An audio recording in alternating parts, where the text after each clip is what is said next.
Welcome to the season of Epiphany. We are in the sixth Sunday of Epiphany, if you're marking that off on your calendar at home. You know, it's kind of interesting. We think about seasons in the church life like Advent because it leads to Christmas, and Lent because it leads to Easter. But Epiphany sort of gets forgotten sometimes. I don't see a lot of Epiphany parties. It's hard to find Epiphany songs in the hymn book. Epiphany was established about the time that the first Christians were leaving this world to go to the church eternal. And they looked around and they said, we need to remember and pass on to our children and our children's children that we believe that God makes appearances in our life. So Epiphany celebrates God appearing in our life, especially in the form of Jesus Christ. It also is a season when we remember that God offers himself to people not of our tribe. The first Epiphany story, the story that always kicks off Epiphany, is the story of the wise men coming to visit Jesus, coming from other parts of the world to be at the birth of Jesus and to worship before his presence. That's kind of what Epiphany is all about. And so when you're in this season, the ancient church has given us the opportunity to remember that God still appears. Jesus shows up in our life on a regular but probably unexpected way and basis. And that Jesus is always increasing the size of his kingdom. That he's always going beyond our tribe. That he's always reaching out to the people of the world. A few years ago I was preaching, and it was the season of Epiphany. It was all about this text, because this is one of my favorite texts that shapes my spiritual life. And we were in the middle of worship, and children were there, and one little girl was acting up. And she was brand new in our church. It was her mom's first Sunday there. Her mom had 3 children, and this one little girl was just making noises and wiggling and squirming, and pretty soon about half the congregation was looking at her and not at the preacher, which is probably fine, but her mother was very embarrassed. There was an older lady in our church, and her name was Mary. Now, Mary was a grandmother, and I assume on the day you become a grandmother, somebody from the hospital brings you a whole tray of sterilized little pretend key rings that have pretend keys on them. So you have 30 or 40 or 50, wherever you ladies put in your purse, so you have them anytime your grandkids need them. Mary was a grandmother. She slid over next to this new family. She took out of her purse one of those little pretend key rings that children play with, and she did this with it. Because as soon as you become a grandmother, the Holy Spirit enters your body and gives you this motion, right? You probably never had it before, but from that moment on, you can do that. You can do it. You can do it with your feet. You're like a clogger. It's amazing, right? She slid over next to this little girl, and she's shaking this little pretend key ring she had in her purse for her grandkids, and the child became mesmerized. And she and Mary sat there in the pew and played, and the child became totally quiet, and everything went back to normal in the worship service. When the service was over, I wanted to go look for that mom and her kids, because pastors don't jump on new people. Okay, well, you know, right? So she was new. I wanted to go meet her. Couldn't find her anywhere. There was a church lunch that day. So I went down to the church lunch, and there was Mary, and she was dragging this mom and her 3 kids through the line, because there's a universal code in all of Christendom, at least in the southern part of the United States, and I'm sure all of you know this, but the way you know that you are really welcome in a church is if you go to a church dinner and they give you the chicken leg, right? Right? So Mary was committed to making sure that every one of these kids got a chicken leg. Fortunately, we had a lot of 3-legged chickens at that dinner, so it's not going to be a problem. And they were sitting down then to eat, and finally I got to go sit with them and talk to them and meet them. And the young mother's name was Barbara. And she shared that she had come to church that day seeking hope. And she even said not a lot of hope, just a little hope. She explained that her husband had left her, and that she was trying to raise these 3 young girls by herself. And that the daughter who had seemed to be acting up in worship was actually deaf. And she said sometimes in church she makes strange noises and people are uncomfortable, so I haven't gone to church very much. But I felt welcome here. And then she said, I didn't know how I was going to feed my children today. And so I think God brought me here today so that my children could have a meal. And I looked over, and Mary had taken a piece of French bread, which is a form of currency in the church, and she'd broken it into little pieces, little crumbs, and she was feeding Barbara's little deaf daughter little tiny pieces of French bread. And I thought, crumbs. We live in a world that is sometimes so broken that people are crying out for crumbs to survive and make it through the next 24 hours. One of the most important people in my personal spiritual life is a guy named E. Stanley Jones. He was a Methodist missionary to India. And he went to India, which is, people of a different race, a different culture, different religion. And a lot of times missionaries went and really offended the local people. He was just the opposite. They loved him. They adored him. And he had a philosophy about evangelism. I want you to hear how he defined evangelism, E. Stanley Jones. He said, evangelism is one beggar showing another beggar where he found crumbs. I love that definition of evangelism for us. It doesn't denigrate or put down anybody else's religion, faith, or beliefs. It's just me saying, I found hope, and if you're looking for hope, I'd like to share with you where I found hope. One beggar telling another beggar where to find crumbs. Now, in the Gospel of Mark, of course, we have a story about crumbs today, right? And I think it's hard to overstate how important this story is. In fact, I would say to you today, and you can, as you listen to me break this down, you can weigh this out and see if you agree. I would say to you that probably most of us would not be Christians today if it weren't for what happens in this story and what it represents. Now, as always in the Bible, particularly the Gospels, you need to remember what came before because it sets the story up. And Jesus has this very graphic conversation with his disciples. It all starts because the Pharisees, the religious authorities, are questioning Jesus because they say his disciples don't follow the traditions right. They don't get themselves clean enough. They don't scrub enough before they eat and things like that. Echoes of my mother just come through my ears when I hear the story, right?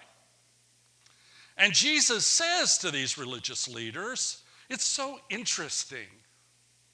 You are concerned with the ritual and the traditions of the faith, but you don't care about helping anybody. What good are the rituals and the traditions if you don't actually help people change their lives? Later, then, he and the disciples are together, and the disciples are still bothered because they don't want to do anything that upsets, the powers that be.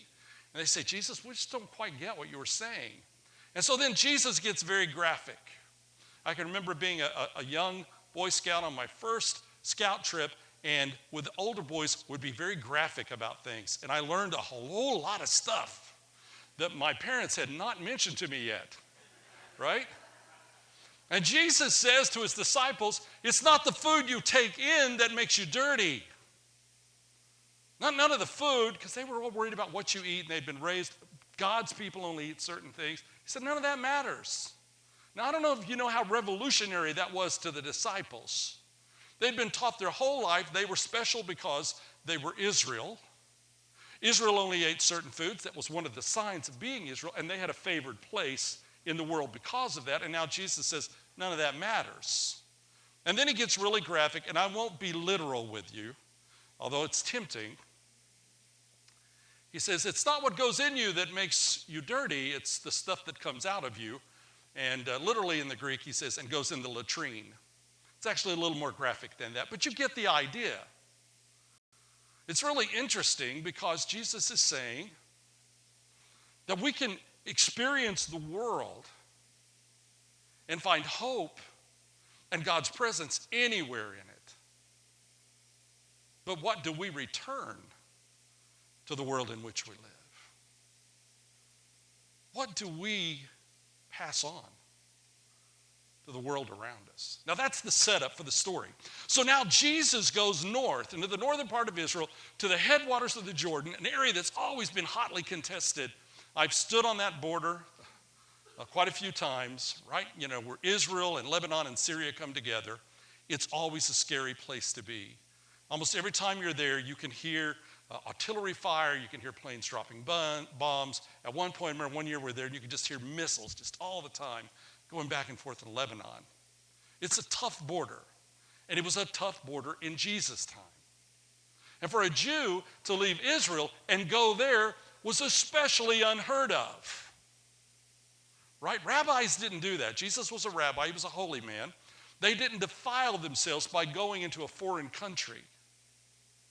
And to make it matter, these people that lived there, modern Lebanon now, they were so different than the Jews. The Jews hated water. They hated the sea. They hated the ocean. These were Phoenicians, the descendants of the Phoenicians, some of the greatest sailors that ever sailed the sea. They were a sailing and a trading type of culture. It was also a painful place because the Jews had a painful history there.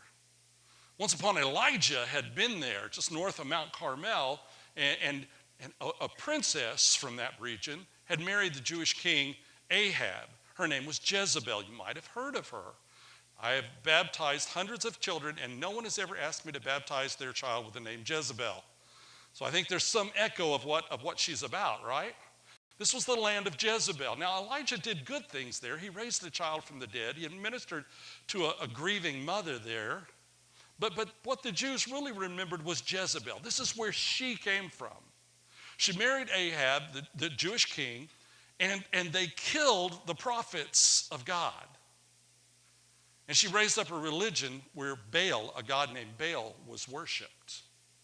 And things were so bad that eventually the head of the Jewish army led a coup d'etat and killed the king and came for Jezebel. And she fell out of a window in the palace, and she was crushed and broken there in the little courtyard of the palace, and the dogs ate her up. So not a real pleasant memory for Jewish folks. And this is right where she came from. To make matters worse, when Alexander the Great conquered the area, he introduced a new form of capital punishment that they didn't know anything about. It was called crucifixion. And to make sure that the people of the area understood he was boss, he took 2,000 of their leaders and crucified them up and down the streets of that area. The Romans would come along later, and they would take the area over just about a little bit before the time of Jesus, and they looked at what Alexander had done, and they went, that looks like a good plan. And so when Jesus was a little boy growing up in Nazareth, the Romans, in order to show their power, copied Alexander. They crucified 2,000 Jewish leaders up and down the streets where Jesus grew up as a boy. So this was a tough thing for Jesus to enter this land. And it says that he went to a house where he tried to remain anonymous. It reminds me of those old black and white movies about the Beatles, you know. You've seen those where they try to go somewhere and hide out, and then all the fans come swarming around and find them. Everybody swarmed around. They knew where Jesus was. And a woman enters the room. Now, you need to pay careful attention to her identity, because this is going to be revolutionary stuff spiritually. She's Syro-Phoenician. So that means she's from that land. Jezebel's one of her descendants. So she is a different race than Jesus. It also says she is Greek. So a different nationality, different politics, different way of thinking. And of course, she is a woman, different gender. And Greek women and Jewish women did not live in the world in the same way. So in every way, she is different. Now, what really makes this story powerful and important is to remember who Mark is writing to. Mark is writing to the first Greek converts to Christianity. And so as they hear this story for the very first time, remember, we've had it for 2,000 years, they were hearing it for the first time. They would have been sitting there on the edge of their seats going, here is Jesus, he's meeting a Greek person, what's going to happen? Does Jesus love us? Does he care about us? Are we accepted? Are we welcome in the church? What does Jesus do? And at first, it goes badly. Because the woman cries out to Jesus, my daughter is possessed of a demon, heal her. If you read the same story in the Gospel of Matthew, she's very loud. It's sometimes translated she screamed, but literally in the Greek, it's just she was very loud.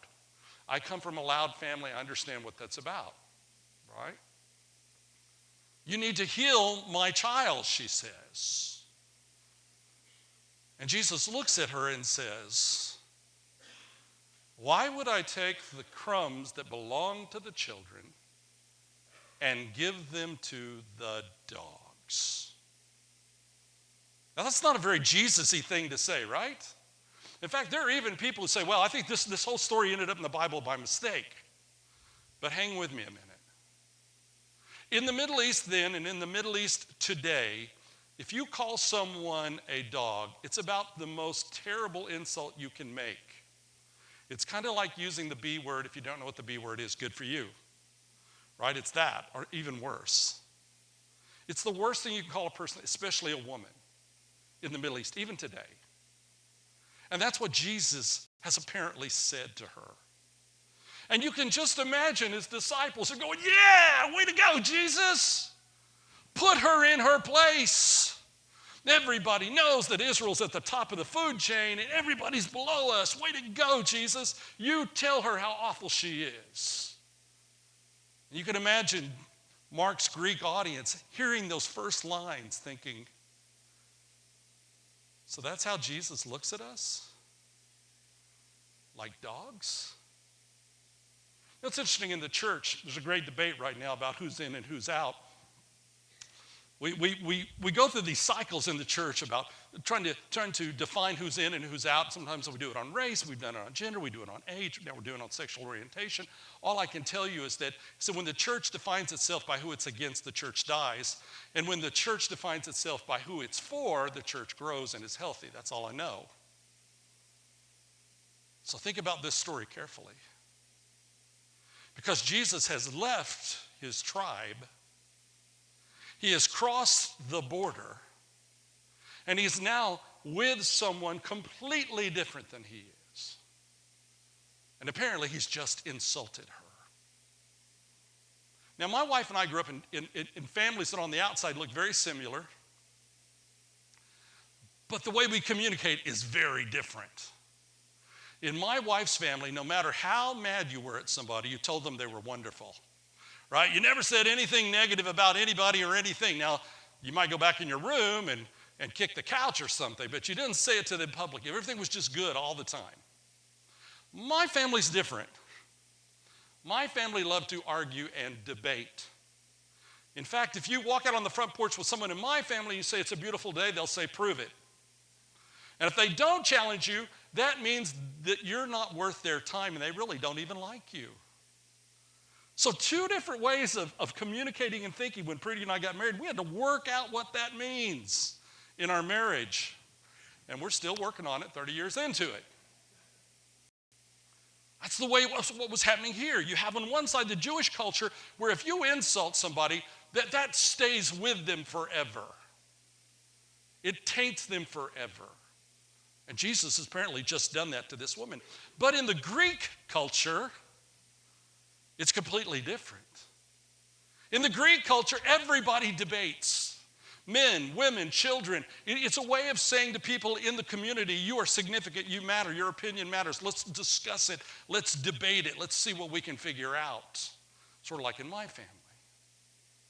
What Jesus has done is he's not only literally crossed into her territory to discuss crumbs, but he has entered her world emotionally, psychologically, socially, and theologically. And she gets it and the disciples don't. What Jesus is doing is he is speaking to her as an equal. Now, the next time you cross into somebody else's world, remember how Jesus did it. He intentionally went to her. He intentionally went to a place where she would be. And he communicates to her not in his language or his way of thinking, but in hers, her love language, if you want. And she responds as an equal. And she says to him, even the dogs get the crumbs that fall from the children's table. Now, when I was a kid growing up, I've told you this before, my mom had 12 older brothers and sisters, lots of cousins. When we were all sitting at the children's table, lots of things fell off the children's table, and the dogs knew where to sit in order to get the good stuff, right? So something else is going on here. And again, you have to go back and really read the text, because Jesus doesn't actually say the word in Greek, for Mark translating now, for wild scavenger animals, which is what the people of the Middle East today still don't like. Jesus uses a different word. He doesn't call her a wild scavenger. He calls her a puppy. He says, you're part of the household. You're a part of the family. I don't know about in your house when you cook, but when I cook, the first ones that get a taste of the meal are the dogs, not us. Right? To include the family, household, beloved pet is to say you are a part of the family. The only debate then is who gets fed first. And she's caught it and she understands it. And the disciples don't get it. In fact, there's this interesting thing that happens in the Gospel of Mark. If you want to know who knows Jesus, understands Jesus, believes Jesus, trusts Jesus, follows Jesus, etc., maybe you would use the word saved even. Just pay attention to how Jesus in the Gospel of Mark refers to himself as Lord. That is God. And nobody ever responds to him that way. The people in the crowds don't get it. The priesthood, they don't get it. The political leaders, they don't get it. Even his inner circle, the disciples, never recognize him as Lord. The only person in the Gospel of Mark that recognizes Jesus as Lord is this woman. That's what she calls him. And then Jesus says, go home. It's all okay. If you've ever wrapped your arms around a loved one and said to them, it's going to be all right, then you know what Jesus said to this woman. I always like to say Jesus was from southern Israel, because it's kind of a southern thing. I remember growing up and my mom putting her arm around me, or my dad putting his arm around me and saying, it's going to be okay. And even if I didn't believe it, because they believed it, I trusted it. And Mark simply says, when she went home, her child was healed. That's an interesting thing in the Gospel of Mark. About every 3 or 4 chapters, a parent shows up asking Jesus to heal their child. 17 stories, actually, about healing children in the Gospels. But in the Gospel of Mark, about every 3rd or 4th chapter, somebody shows up asking for Jesus to heal their child. Which makes you wonder, you know, did Mark have a child that he was praying would be healed? Or maybe Mark had been a little boy himself and he needed healing and somebody had prayed for him to be healed. Or maybe Jesus is saying we live in a world where the most vulnerable among us suffer the most, especially our children. And Jesus has entered our world, crossed our borders to be with us, to show us that a kingdom is coming where there will be no more pain or suffering, and where children and the vulnerable will be lifted up and cared for. Maybe Jesus is saying that our job, if we follow him, is to cross those borders and boundaries in the world in which we live. Those boundaries of race, of gender, of age, of sexual orientation, and all the other ones we create. To meet people where they are and to love them. and to offer them hope, to give them what Jesus and that woman talked about that day, the crumbs of human love, healing, and hope. This morning, I invite you to think about the people in your life who need to hear that there's hope. Just a tiny little crumb that you could offer them. And trust in Jesus to do the rest. Now, Jesus will drive the point home. He'll next go to another Phoenician person and heal their child, making sure, saying, if you guys aren't getting this, pay attention. And then he'll go and he'll repeat for these Phoenician people the same feeding miracle he did earlier for Jewish people. Saying, go cross the border into someone's world and give them the crumbs of hope. A few years later, after the first story, I told you I found myself in the hospital. Mary was nearing the end of her life. We knew it was only a matter of days. And so friends had gathered around her to sort of be present with her in that time. This wonderful Christian lady. And we had communion together. I served communion, and I took a piece of bread and I broke it, and I handed it to Barbara, who was there with her kids. And she took off a tiny little crumb of the communion bread, and she placed it on Mary's lip. Because sometimes in life, all it takes is a crumb to change everything. This is the word of God in the name of the Father, and the Son, and the Holy Spirit. Amen. This morning we